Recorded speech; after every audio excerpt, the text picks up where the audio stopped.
El ple municipal de Blanes ha aprovat els acords que, de moment, posen fi al conflicte entre els treballadors i l'Ajuntament. S'ha fet amb els vots a favor de tots els grups menys el PSC. Els acords s'aplicaran fins a finals d'any. Les negociacions, però, continuaran. S'ha de redactar i aprovar el nou conveni col·lectiu dels empleats municipals. Els acords laborals aprovats aquest dilluns, dia 26 d'octubre, assenyalen que es posarà en marxa un estudi per analitzar i valorar els llocs de treball de l'Ajuntament amb l'objectiu de millorar l'eficiència dels diferents departaments. També es controlarà l'absentisme.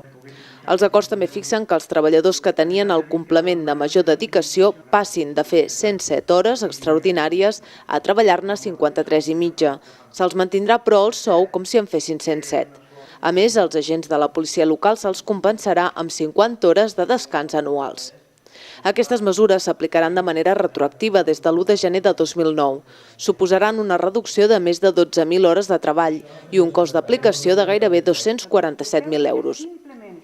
La regidora del PSC, Pepa Salaya, ha assenyalat que amb aquests diners es podrien contractar 9 persones més a l'Ajuntament i ha denunciat que l'acord no marca cap obligació als treballadors. El tinent d'alcalde de Governació, Joaquim Torrecillas, ha replicat Salaya dient que només la mesura contra l'absentisme pot suposar un estalvi de 600.000 euros. També ha recriminat al PSC que no fes cap reorganització dels llocs de treball durant els anys que va estar governant. En el plenari d'aquest mes d'octubre també s'han aprovat la modificació de les ordenances fiscals. El 2010 no s'apujaran. El regidor d'Hisenda, Joan Burjacs, ha argumentat que es fa per ajudar els blanencs en aquest temps de crisi. Tant Esquerra Unida com el PSC, tots dos a l'oposició, han recordat que habitualment els tributs s'adapten a l'IPC, que ara és d'un punt negatiu i que, per tant, encara es podia haver estat més solidari amb els ciutadans.